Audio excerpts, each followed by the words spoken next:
to move from the bishop's bench to become a Shia Muslim is a big, big step. But they are saying, sister, you are nothing now. I said, no, I am everything now. I explained to her about Lady Hajar, Fatima. I explained about the al-Bayt. They said they've never heard of this. They never knew nothing about no family of the Prophet, nothing. You know, when you reach a road and you're traveling on a road and then it splits into a fork, you have to decide which way you're going.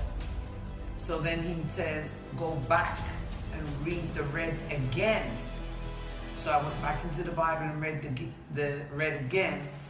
And then when I saw it plain what Jesus said, that's when the research started.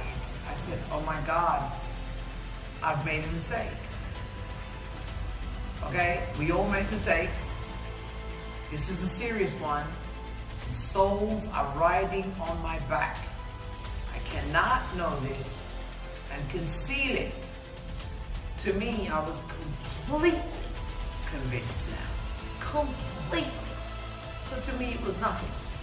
And I understand what my congregation went through. I really do. When I broke the news that the Qur'an is coming in the church, the Qur'an is going to be on the altar, about church, you know, in church 30 years running it and stuff, but there was something missing. And when he had to show me, it hurt. It really hurt. Not pride-wise. I wasn't hurt in my pride.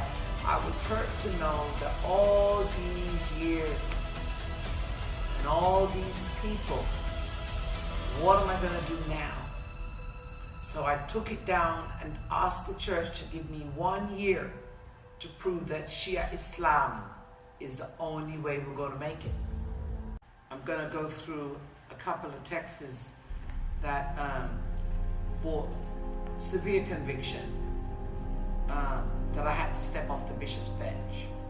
i.e., in St. John chapter 1, the Jews attacked John the Baptist and were asking, are you the prophet that we're waiting for? Because we know there's a Messiah, we know there's a forerunner. Who are you? And he said, I am not that prophet. So that eliminates John the Baptist. But in this one, which is Isaiah 29, it said, for the Lord has poured out upon you the spirit of a deep sleep, talking about church, and has closed your eyes. The prophets of your rulers and seers have been covered, and the vision of all is become unto you as the words of a book that is sealed, which men deliver to one that is learned. So that means the book should have gone to somebody like me, but it didn't, saying, read, or ikra. Read this, I pray thee, the angel said. He says, I cannot, for it is sealed, and the book is delivered to him that is not learned. He didn't have a PhD. Saying, read this, I pray thee, and he said, I'm not learned. And in that day shall the deaf people hear the words of this book, and the eyes of the blind shall see out of obscurity and out of darkness. So that means we already have a book. Another book's coming. Which book was that? And the Bible talks about a great river that would be great to the very end. And the great sacrifice when the arrows came. And the arrows came and the sky turned black. And God wrote in the Bible, I have counted the hooves that have trampled the body of the sacrifice at the river of the Euphrates.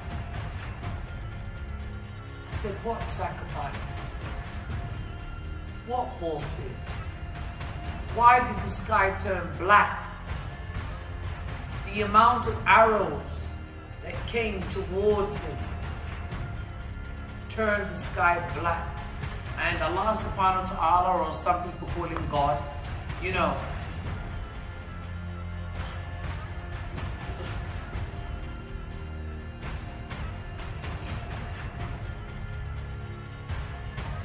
it's hard for me. Please be patient, because I love Ali alayhi salam, I love the Al-Bayt, but I'm drawn to Hussein.